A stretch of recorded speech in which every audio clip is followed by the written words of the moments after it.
बिस्मिल्लाहिर्रहमानिर्रहीम। अस्सलाम वालेकुम। सुहेल खान अपने नए वीलॉग के साथ आपके सामने हाजिर है। उम्मीद है आप जहाँ भी हैं खुश हैं और अपना बहुत ख्याल रख रहे हैं। नाजरीन, 50 करोड़ रुपया बहुत बहुत बहुत बड़ी रकम होती है। अगर 50 करोड़ रुपया अगर आप किसी शख्स को दे दे, आप या किसी इवन 50 खानदानों को भी आप 50 करोड़ रुपए दे दें तो उनकी जिंदगी आप बन जाती हैं। लेकिन यहाँ पर अलमिया ये है कि यहाँ पर जितने भी करप्शन किए गए हैं उनके लिए जो कवानीन बनाए गए हैं, उस करप्शन को पाक करने के लिए, उसको साफ करने के लिए उन कवानीन में ये कहा गया है कि अगर किसी शख्स ने, किसी सियासतदान ने या किसी भी शख्स ने अगर 50 करोड़ रुपए से करप्शन की है तो वो कोई करप्शन नहीं होगी, वो कोई जुर्म नहीं होगा, वो कोई इतना बड़ा ऑफेंस नहीं होगा। तो लिहाजा उस शख्स को माफ किया जाएगा अगर उसने 50 करोड़ रुपए से, यानी अगर उसने 49 करोड़ रुपए करप्शन की है तो उसको रियासत उसको कुछ नहीं कहेगी, वो क्लीन हो जाएगा, बिल्कुल अदालतों से क्लीन हो जाएगा, उसके तमाम केसेस खत्म हो जाएंगे। और कितने अलमिया की बात है। ये बात मैं इसलिए कर रहा हूँ कि आज सुप्रीम कोर्ट ऑफ पाकिस्तान, जो पाकिस्तान की सबसे बड़ी अदालत है, आज नैब कानून में जो तरामीम किए गए थे पिछली 13 जमातों की हुकूमत ने, और वो कवानीन जो उसमें जो तरामीम किए गए थे सिर्फ और सिर्फ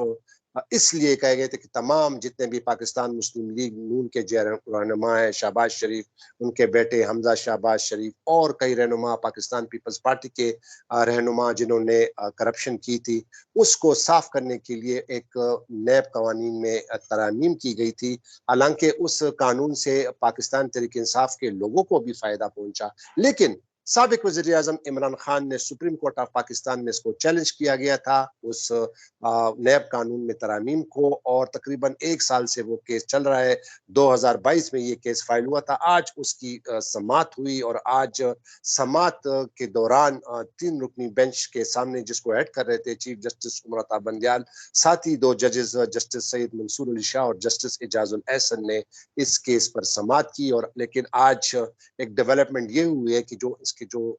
जज हैं सईद मंसूर अली शाह, उन्होंने इस बेंच पर एतराज उठाया। उन्होंने तजवीज पेश की कि अगर इस जो नैब तरामीम कानून में जो तरामीम किए गए हैं, अगर इसको फुल कोर्ट सुना जाए तो ये बेहतर होगा। और साथ ही साथ उन्होंने ये भी कहा कि मैंने जो मिलिट्री ट्रायल कोर्ट्स के हवाले से जो केस चल रहा था उसके दौरान भी मैंने कहा था कि फुल कोर्ट बनाया जाए, क्योंकि supreme court practice and procedure act 2023 जो वो भी पिछली हुकूमत ने एक एक्ट नाफिज किया था, उसको तो सुप्रीम कोर्ट ऑफ पाकिस्तान ने अभी तक स्टे किया हुआ है। तो उस एक्ट का हवाला देते हुए उन्होंने कहा कि उस एक्ट के सेक्शन 3 और 5 के तहत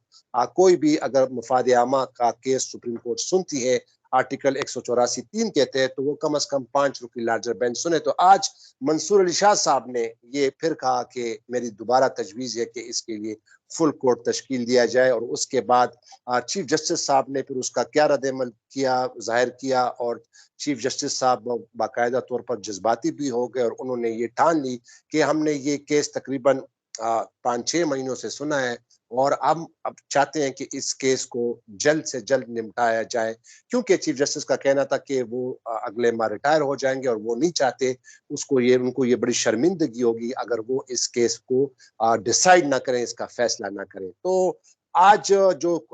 कोर्ट के अंदर जो बातें हुई, जो ऑब्जर्वेशन और रिमार्क्स आए हैं, वो तो आप लोगों को पता चल गया होगा। लेकिन हम जरा इसको कुछ लीगल पॉइंट और कुछ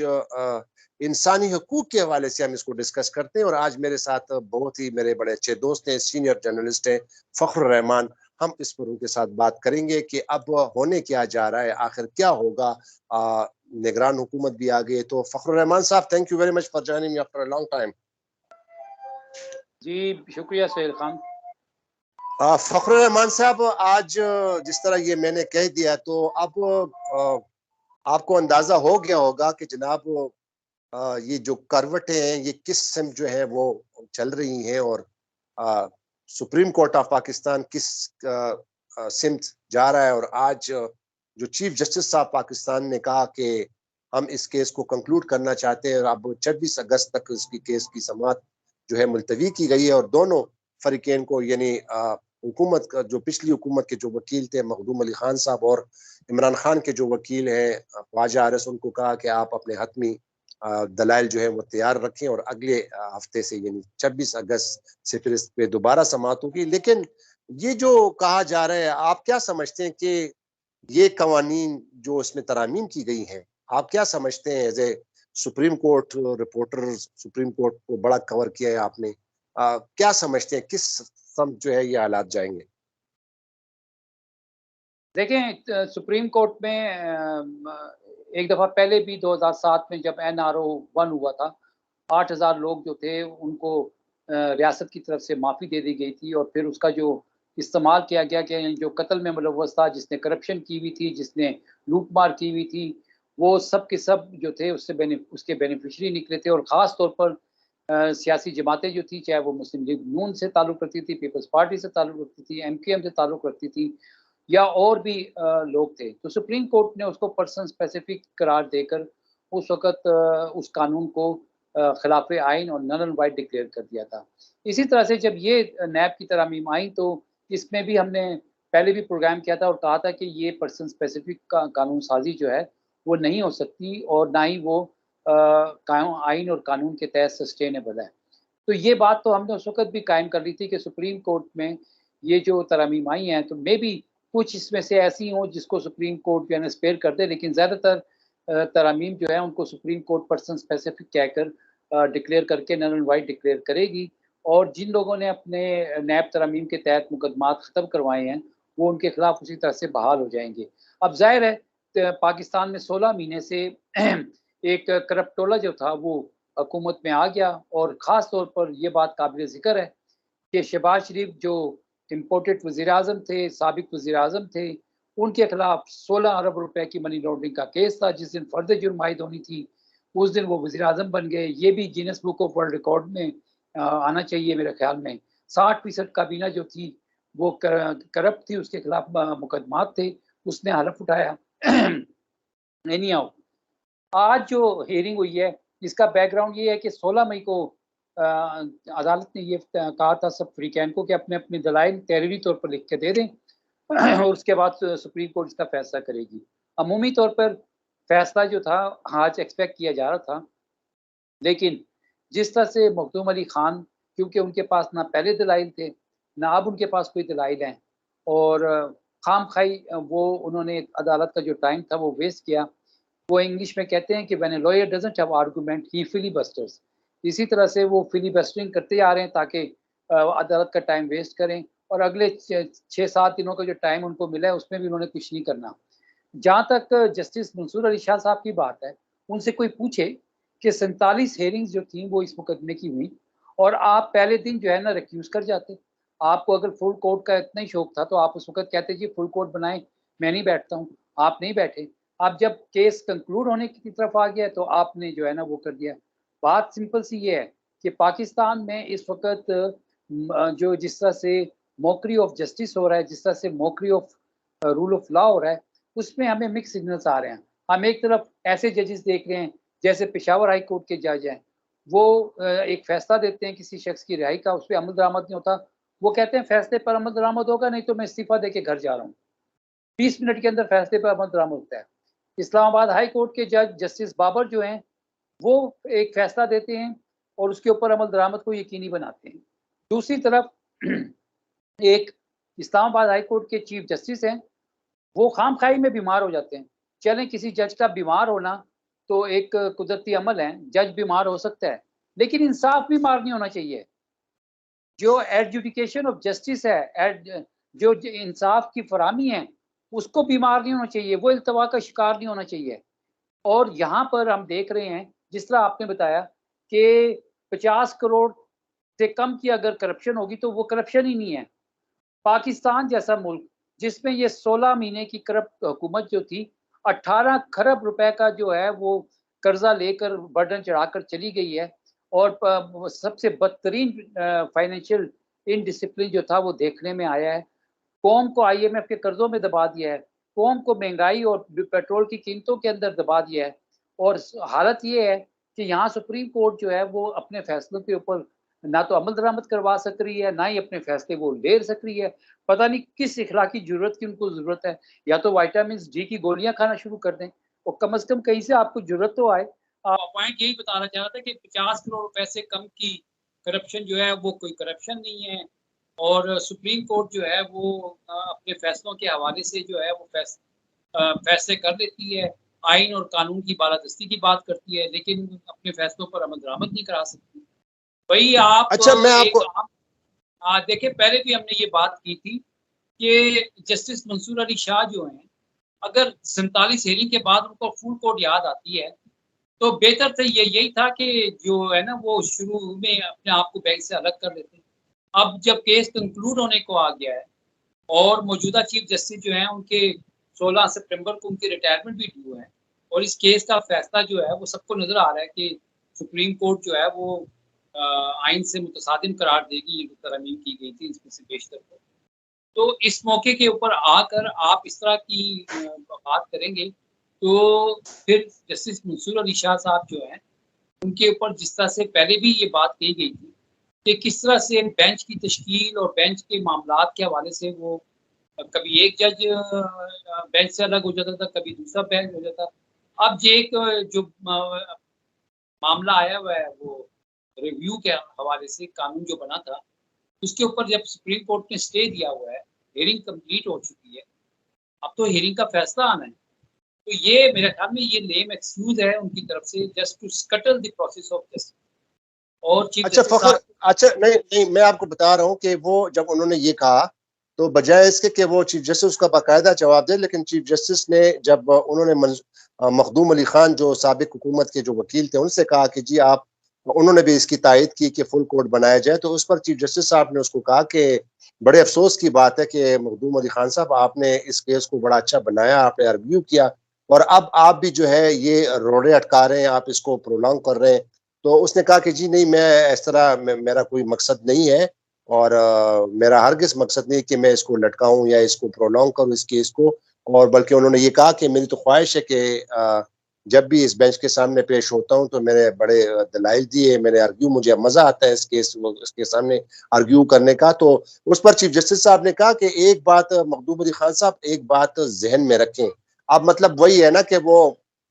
बेटी को कह रही है लेकिन बहू को सुना रही है। तो वो चीफ जस्टिस साहब असल में मंसूर अली शाह साहब को सुना रहे थे। वो कह रहे थे कि मखदूम अली खान साहब, एक बात ज़हन में याद रखिए कि डाइसेंटिंग होता है, यानी इख्तिलाफी नोट इख्तिलाफी होता है, और जो अक्सरियती फैसला जो है वो मेजॉरिटी जजमेंट वही प्रिवेल करती है, जो अक्सरियती फैसला होता है वही फैसला होता है। मतलब उनका कहने का ये था कि मंसूर अली शाह साहब, आप इसमें डाइसेंट कर रहे हैं, वो अब बाकायदा इतनी समातें हो भी गई और अब दोबारा वो कह रहे हैं कि फुल कोर्ट, और दूसरी जानिब वो चीफ जस्टिस और जस्टिस इजाजुल हसन साहब, तो वो एक साइड पे और मंसूर अली शाह साहब दूसरी साइड पे। फैसला अगर आ भी गया, उनका डिसेंटिंग नोट हो भी गया, तो वही जजमेंट तो वही प्रिवेल करती जो अक्सरियती फैसला होता है। तो उस पर चीफ जस्टिस साहब ने कहा, जो उन्होंने कहा कि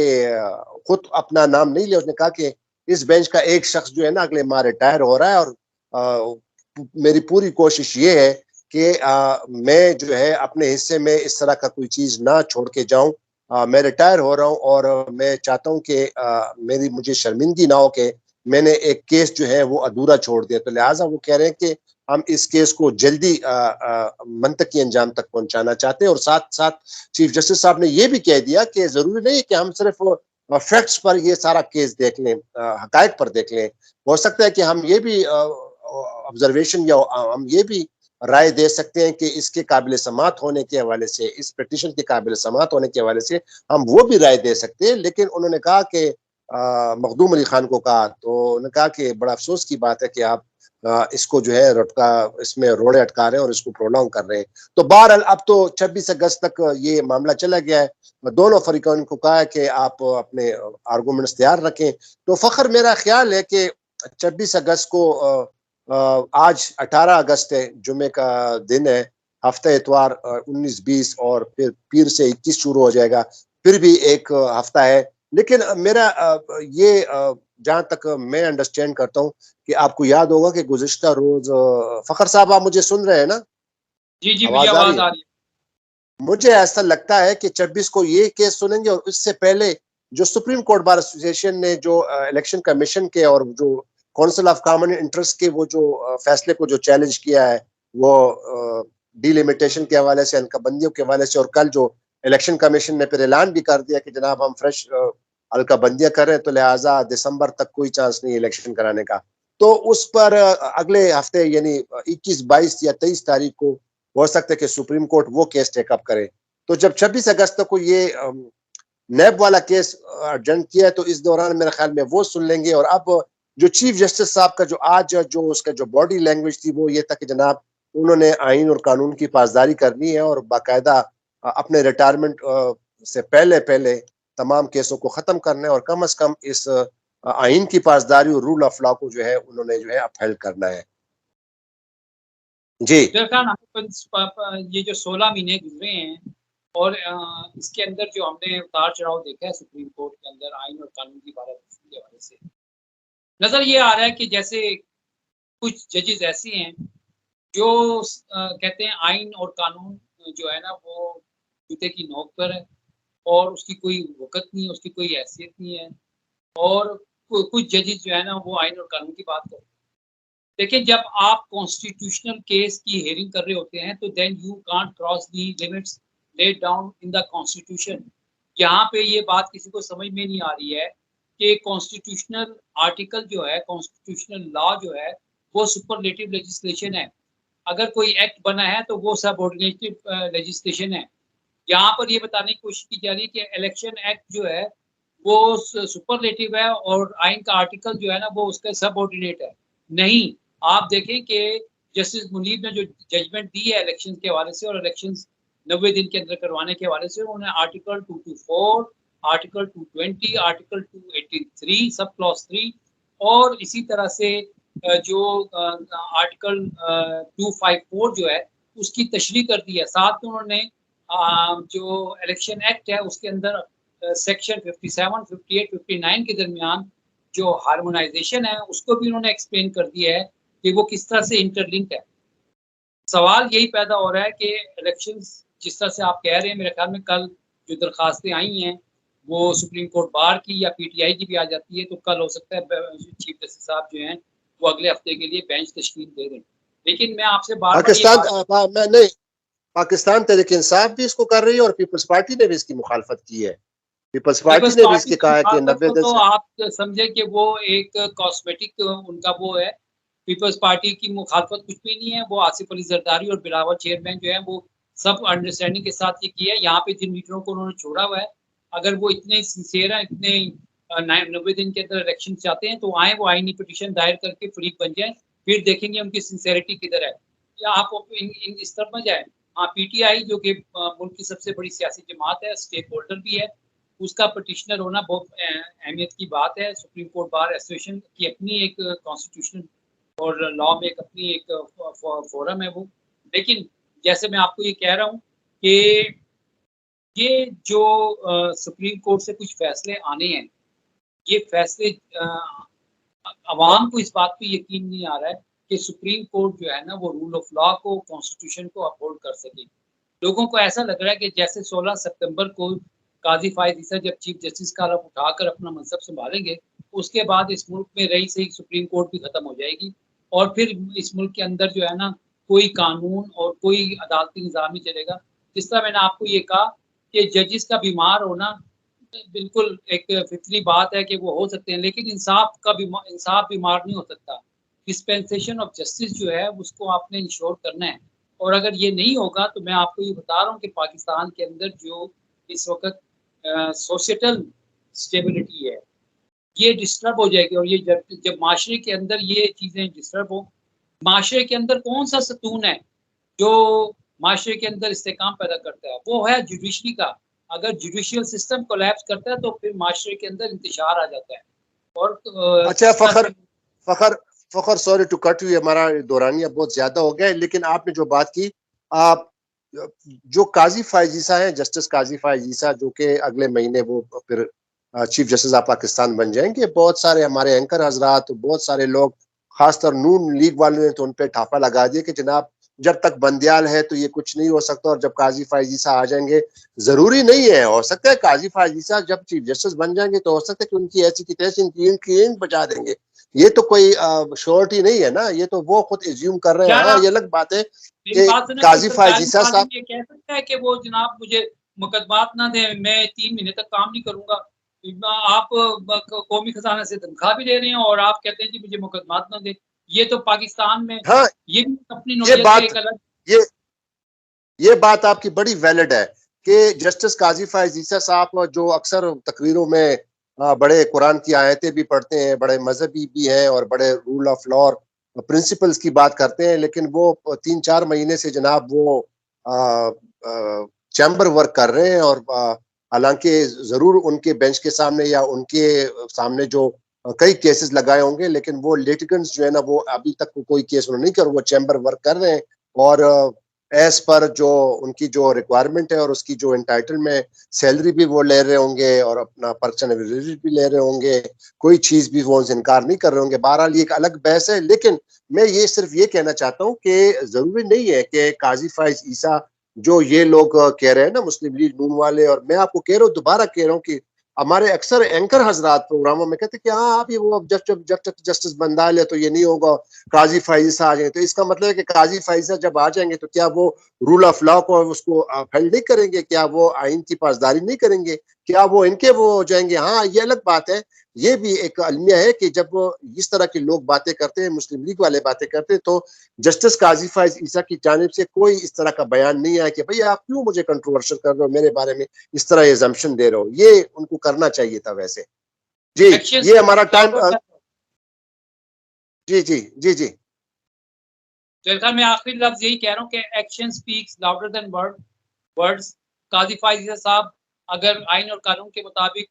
जो है वो इंसाफ के तकाजे पूरे करेंगे, तो ये जो उनके ऊपर इस वक्त एक लेबल आ गया है कि वो नून लीग के या पीपल्स पार्टी के या उनके जो हैं वो ज़रख़रीद गुलाम बन चुके हैं, तो ये वो अपने फैसलों से ख़त्म कर सकते हैं इस साल से। बिल्कुल ऐसा ही होगा, ऐसा ही होगा, बिल्कुल उलट होगा। लेकिन मैं जहां तक मेरी अंडरस्टैंडिंग है, काजी फैज ईसा साहब को एक कम से कम एक स्टेटमेंट देना चाहिए कि जो कि लोग उसके बारे में कहते हैं, खासतौर पर सियासतदान मुस्लिम लीग नून वाले, तो उनको ये कहना चाहिए, उनको एक स्टेटमेंट देना चाहिए कि भाई आप लोग मुझे क्यों ये अखज़ कर रहे हैं, कि ये जूम कर रहे हैं कि अगर मैं आ जाऊंगा तो बस आप लोगों को मैं कुछ नहीं कहूंगा। बहरहाल नाजरीन, ये था आज का हमारा शो और अब उम्मीद यही की जा सकती है कि इस मुल्क में कानून की हुक्मरानी हो, इस मुल्क में आइन की पासदारी हो, लोगों को इंसाफ मिले और हमारे जो जुडिशरी है, चाहे वो निचली सतह पे, चाहे वो हाई कोर्ट और सुप्रीम कोर्ट के लेवल पर है, तमाम जजेस जो है उनको कमिटमेंट करनी चाहिए और वो कर भी रहे कि इस मुल्क में जो है जब तक रूल ऑफ लॉ कानून की हुक्मरानी नहीं होगी, आइन की पासदारी नहीं होगी, तो फिर इंसाफ की फराहमी जो है वो लोगों को देना वो नामुमकिन हो जाएगा और नामुमकिन हो सकता है। एक और वीडियो में दोबारा आपके सामने हाजिर होंगे। नए देखने वाले नाज़रीन से इल्तिमास है कि जरूर इस चैनल को सब्सक्राइब कीजिएगा। तो खुदा हाफिज, पाकिस्तान जिंदाबाद।